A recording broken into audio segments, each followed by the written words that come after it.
రేవంత్ రెడ్డి గారిని నేను కొన్ని ప్రశ్నలు వేయదలుచుకున్నాను. దాంట్లో భాగంగా మీరు మొదట పిసిసి కావాలని కోరుకున్నది కొండా సురేఖ, కొండా మురళీధరరావు గారు. ఆ రోజు వారు మాట్లాడుతూ కొండా మురళీ గారి ఆదేశాల మేరకి కొండా సురేఖ గారు పిసిసి రేవంత్ రెడ్డి గారిని ప్రపోజ్ చేయడం జరిగింది. తర్వాత ఢిల్లీ స్థాయిలో కూడా ఆమె ప్రపోజ్ చేయడం జరిగింది. ఆ రోజు నువ్వు పిసిసి అయినాక ఫస్ట్ మొట్టమొదటిగా మా ఇంటికే వచ్చారు. వచ్చి నువ్వు అన్న మాట ఏంటంటే మా నాన్నతో కొండా మురళి గారితో అన్న 38 సీట్లు వచ్చినా 36 సీట్లు వచ్చినా నీకు ఎమ్మెల్సీ ఇస్తానన్నా.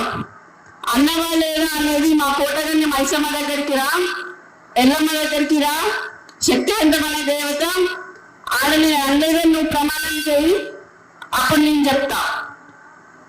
ఒక బీసీ బిడ్డకి, ఒక క్రౌడ్ పుల్లర్కి ఎందుకు ఎమ్మెల్సీ ఇవ్వలేదు, ఎందుకు పదవి ఇవ్వలేదు అని నేను అడుగుతున్నా.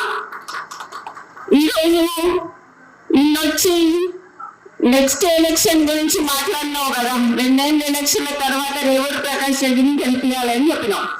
రేవంత్ ప్రకాష్ రెడ్డి అంటే పర్కాలకి తెలియదు, పర్కాలంటే రేవంత్ ప్రకాష్ రెడ్డికి తెలియదు ఎలక్షన్ల ముందట. అవునా కాదా?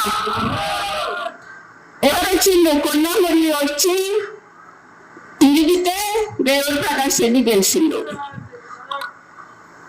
ఈరోజు 4-5 నియోజకవర్గాలలో తిరిగి ఆ రోజు గెలిపించుకున్న వ్యక్తి, నువ్వు కార్లో కూర్చోబెట్టుకొని తిరిగిన వ్యక్తి ఈరోజు ఎందుకు గుర్తొస్తలేదు నీకు?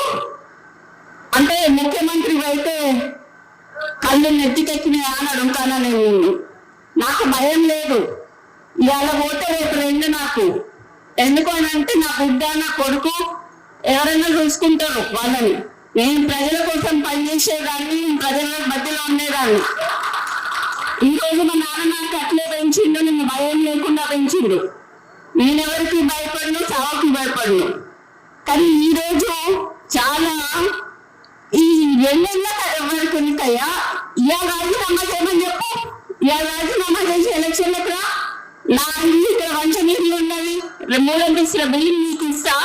వచ్చి అక్కడనే ఉండి రేవంత్ ప్రకాష్ రెడ్డికి నువ్వు వచ్చి కాంగ్రెసింగ్ చేయి. రేవంత్ ప్రకాష్ రెడ్డి గెలుస్తాడా, లేకపోతే కొన్న కుటుంబంలో ఎవరి నుంచి ఇంత గెలుస్తారు? ఈ రోజు నేను అదే అడగదలుచుకున్నా. నీతో పాటు ఒక పొంగు ఉన్నది. ఆ పొంగు ఎక్కువసేపు పొంగదయ్యా, పోతుంది. మరి నువ్వు ముఖ్యమంత్రివా, ఆయన ముఖ్యమంత్రి కూడా తెలుస్తలేదు. ఇక్కడ మొన్న హైదరాబాద్ లో ఇందిరమ్మ ఇల్లు ఇచ్చేటప్పుడు హైదరాబాద్ లో ఆయన పొంగు పోస్టర్లు వేసుకున్నారు. మరి అక్కడనే హైదరాబాద్ ఇన్ఛార్జ్ అయిన పొన్నం ప్రభాకర్ గారి ఫోటో వేయలేదు. అంటే బీసీలన్నీ అంత చిన్నదన్నా మీకు అని నేను అడగదలుచుకున్నా. లేటెస్ట్ అప్డేట్స్ కోసం మన నేటి ధాత్రి ఛానల్ని సబ్స్క్రైబ్ చేయండి. అలాగే మీకు నచ్చిన వీడియోని లైక్ చేసి, షేర్ చేసి, కామెంట్ చేయండి.